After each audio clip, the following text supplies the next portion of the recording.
कर ली उसने शादी, तो इसमें हमारा क्या कसूर है? बाबा का मूड हम सबसे सख्त खराब है। जाहिर है उन्हें गुस्सा भी है और दुख भी, और आहिस्ता आहिस्ता वो नॉर्मल हो जाएंगे। तुम बस उनका ख्याल रखो और उन्हें हौसला दो। मेरी तो उनके सामने जाने की हिम्मत भी नहीं होती। आप ही करती है सब कुछ। हमारे घर का माहौल बहुत अजीब हो गया, खामोशी, सन्नाटा। जिस घर में हम सबके कहकों की आवाजें गूंजती थी, उस घर में अब जैसे मौत का सुकूत है। और जफर भाई, उनको बताया, उनका क्या रिएक्शन है? अभी तक बताया नहीं है। देखो,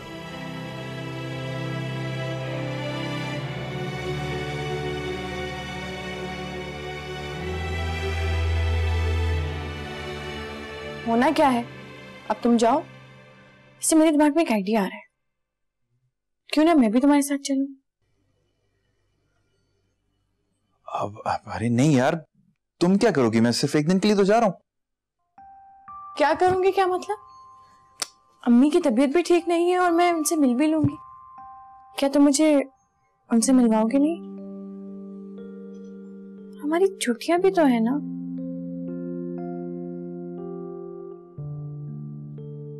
जी, छुट्टियां चल रही हैं और इसीलिए मैं आपको लेकर नहीं जाऊंगा, क्योंकि हमारी सारी छुट्टियां वहां बर्बाद हो जाएंगी और मैं ये सारा वक्त तुम्हारे साथ गुजारना चाहता हूं। और अम्मी ने हमें कभी भी वापस नहीं आने देना। हाँ हो, प्लीज यार, मैं आज शाम को जाऊंगा, कल वापस आ जाऊंगा। एक दिन की तो बात है।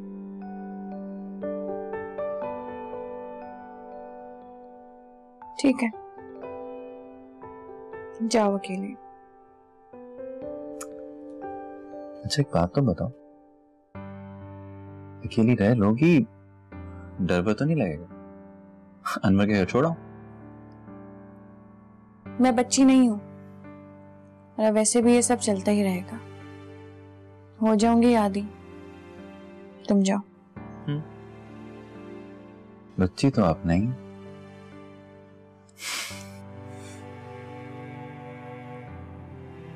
तुम्हारी पैकिंग कराऊं? अरे कैसी पैकिंग है, एक रात के लिए जा रहा हूं, वहां कुछ कपड़े हैं, बस चाय पिला दो अच्छे से। ओके।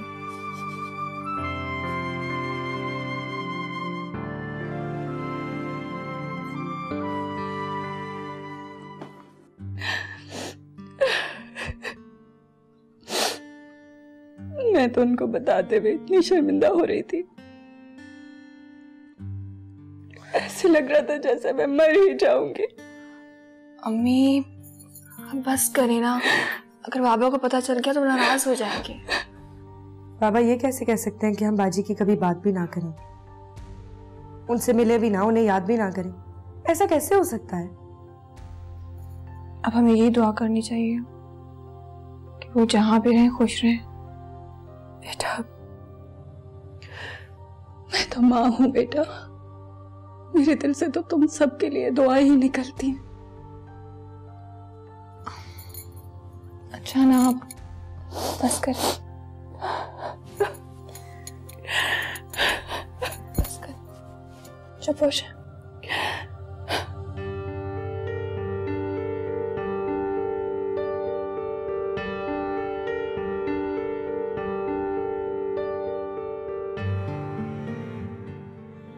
मेरी गुड़िया, मुझे माफ कर देना।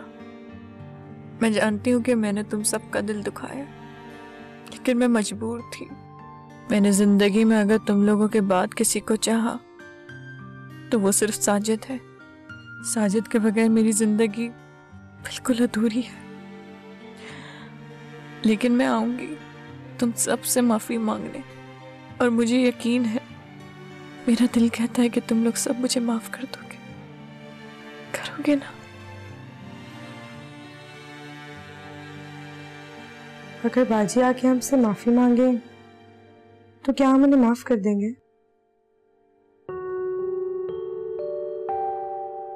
हम तो कर देंगे, लेकिन क्या बाबा करेंगे?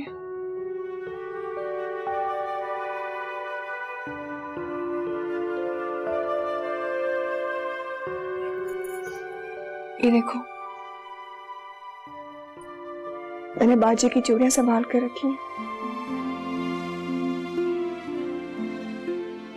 जो शख्स हर वक्त हमारे दिल में मौजूद है, उसको याद करने के लिए इन चीजों का सहारा लेने की क्या जरूरत है?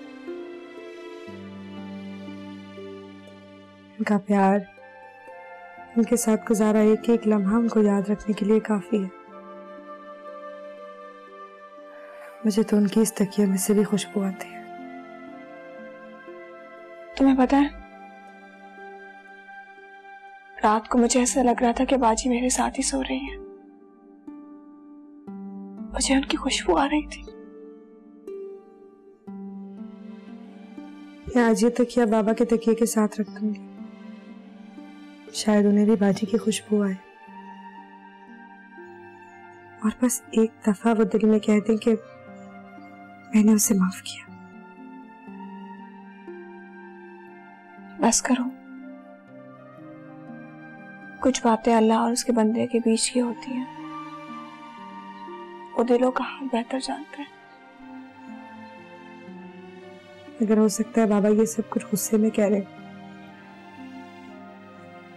हो सकता है वो दिल में दुआ करते हो कि बाजी वापस आ जाए। काश की बाजी के दिल में आ जाए और वो खुद ही आ जाए।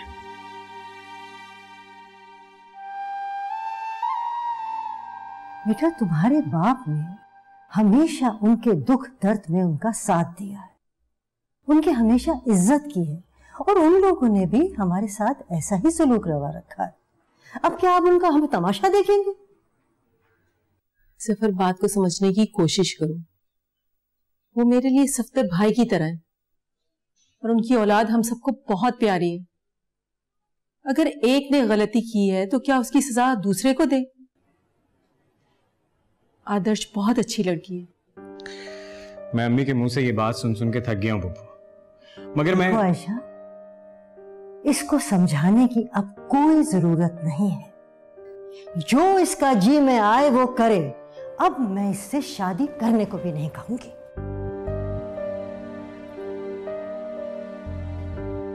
सफर, क्यों तंग कर रहे हो? तुम्हारे भले के लिए ही तो कह रही हैं। एक अच्छी लड़की अगर घर में ब्याह के आ जाती है तो सुकून रहता है, जिंदगी संवर जाती है। भाभी कब तक अकेली रहेंगी? कुछ तो सोचो। Pappu, I need some time. मुझे कुछ वक्त चाहिए। आप जानती तो हैं कि मैंने हमेशा माविश के लिए सोचा था। मगर उसने तो कभी ये नहीं सोचा, वो तो किसी और को चाहती थी। क्या तुमने उसे कभी इजहार किया था?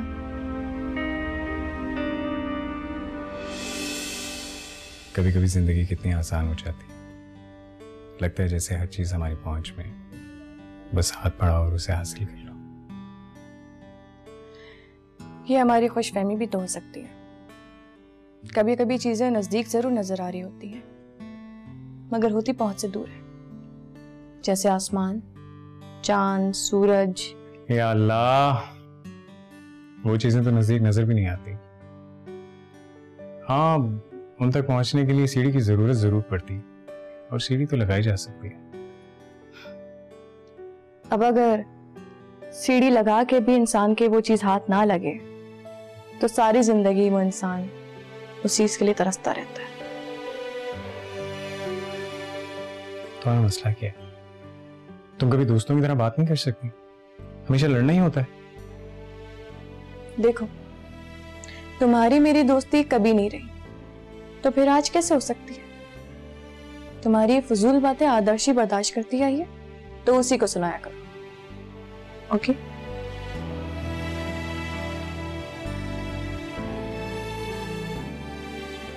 कभी तो तुम्हें भी सुननी पड़ेंगी मेरी बातें, बर्दाश्त भी करनी पड़ेंगी, क्योंकि बहुत जल्द मैं अम्मी को तुम्हारे लिए भेज रहा हूं।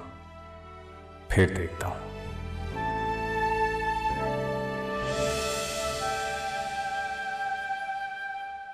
क्या हुआ? क्या सोचने लग गए? कुछ नहीं, नथिंग। तो आप जाके अम्मी को देखे, वो नाराज हो गई। तो मना लो उन्हें, बात मान लो उनकी।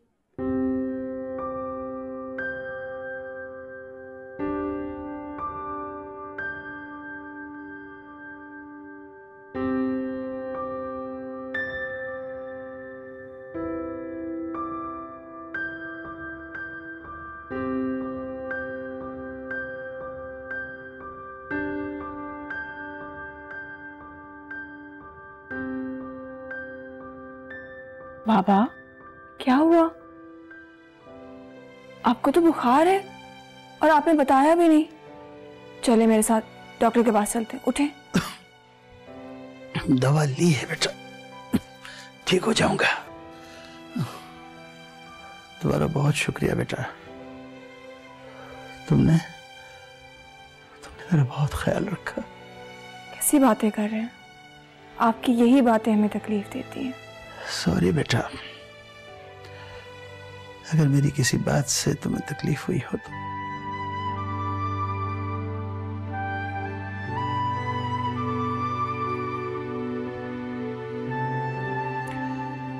जबान कड़वी हो गई है, शायद बुखार की वजह से। अच्छा चलें, लॉन में चलकर बैठते हैं, वहीं पर चाय पियेंगे। मैं दिलकुश कहूंगी वहीं चाय लेकर आए। उठ जाए, अच्छा आराम से। बाबा आपको पता है हमारे स्कूल में इतना बड़ा तमाशा हुआ है आज। स्कूल में तमाशा? वो कैसे बेटे? हमारी क्लास में से ना एक बच्चा गायब हो गया था, उसको सबने इतना ढूंढा, मिला ही नहीं कहीं। क्या वो कहीं किडनैप तो नहीं हो गया? हम भी यही समझ रहे थे, मगर फिर मैडम को पता चला, वो भी बहुत परेशान हुई।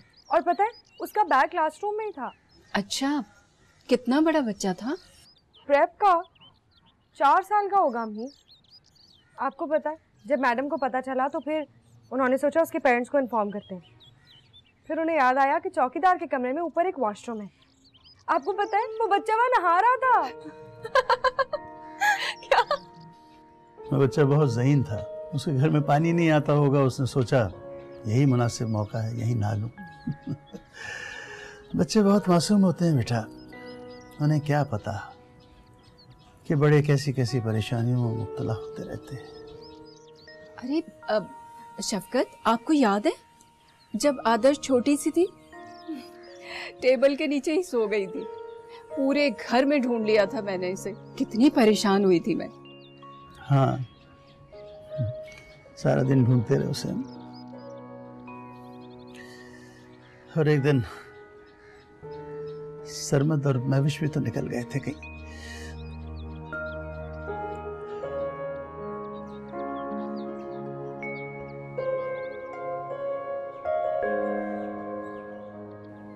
बाबा हमारे स्कूल में बहुत बड़ा फंक्शन होने वाला है, आप जरूर आइएगा। आपकी फेवरेट आर्टिस्ट आएंगे वहाँ। हाँ हाँ बेटा, आऊंगा। आप बाबा, मुझे भी आपको एक खुशखबरी सुनानी है। वो कनाडा से हमारे क्लाइंट्स आ रहे हैं, तो बॉस ने मुझे और अली सर को रिस्पॉन्सिबिलिटी दी है उन्हें डील करने के लिए। ये तो बड़ी अच्छी बात है बेटा, इस तरह तुम्हारा कॉन्फिडेंस डेवलप होगा। और अगर तुम अपना प्रोडक्ट उनको बेचने में कामयाब हो गई तो तुम्हारा बॉस बहुत खुश होगा। किसी का नुकसान, किसी का फायदा, इसी का नाम दुनिया है बेटे। बस तुम अपने फ्यूचर पर नजर रखो, तुम्हारे लिए यही अच्छा है।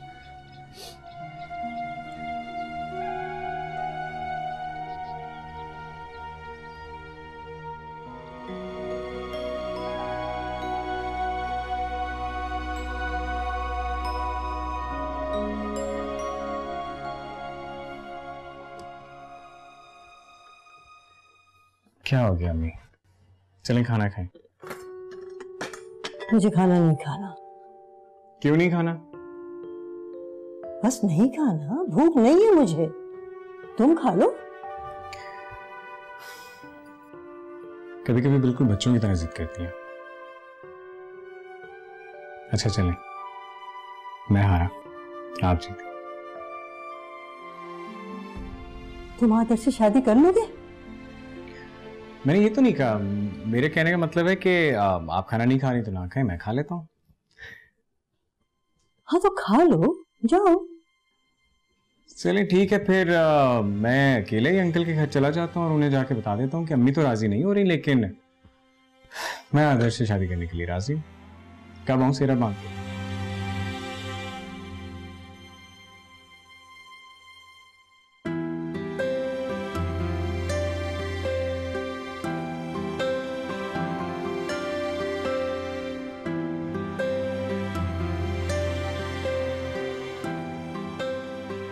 जीते रहो मेरे बच्चे, जीते रहो, खुश रहो। भाई शफकत मियां, हम तो अब ये चाहते हैं कि आदर्श की बारात हम जल्द से जल्द ले आए। भाई साहब, मेरा तो ख्याल है कि आज ही तारीख तय कर लें ताकि मैं घर जाके जल्दी से वापस पलट आऊं। अरे तो वापस जाने की क्या जरूरत है, आप शादी के बाद जाना ना। अरे भाई ऐसी भी क्या जल्दी है, इन्हें थोड़ा सा वक्त तो दो। नहीं अंकल, हमें कोई जल्दी नहीं है, अगर आप तैयारी की टाइम लेना चाहें तो। नहीं मियाँ, हमारी क्या तैयारी? तो फिर हमारी कौन सी तैयारी है?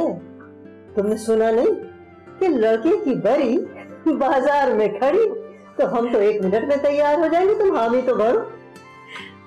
दिलकश, आप भी मिठाई करो। जी।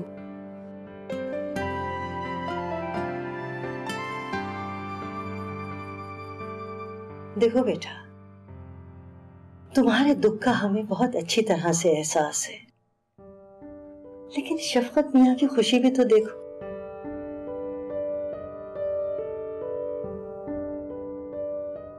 आप सबको मुबारक हो। तुम्हें भी। बेहतर दादी अम्मा, ये तुम क्यों बड़ों की तरह से बातें करने लगी हो? जब इतने सारे बड़े साथ हों तो असर आ ही जाता है।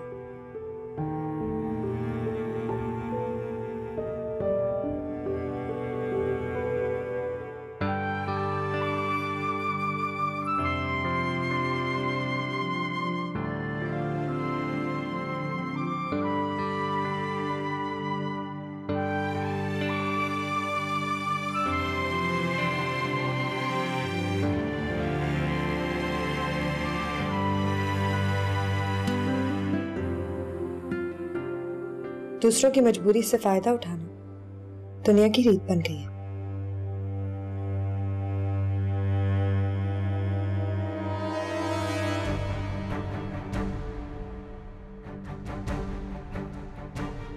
ये मुझे ऐसे क्यों कह रही है? मैं तो खुद मजबूर होकर आया हूं।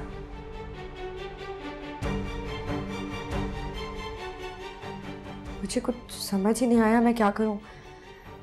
बाबा बहुत खुश थे, मैं कुछ कह ही नहीं सकी।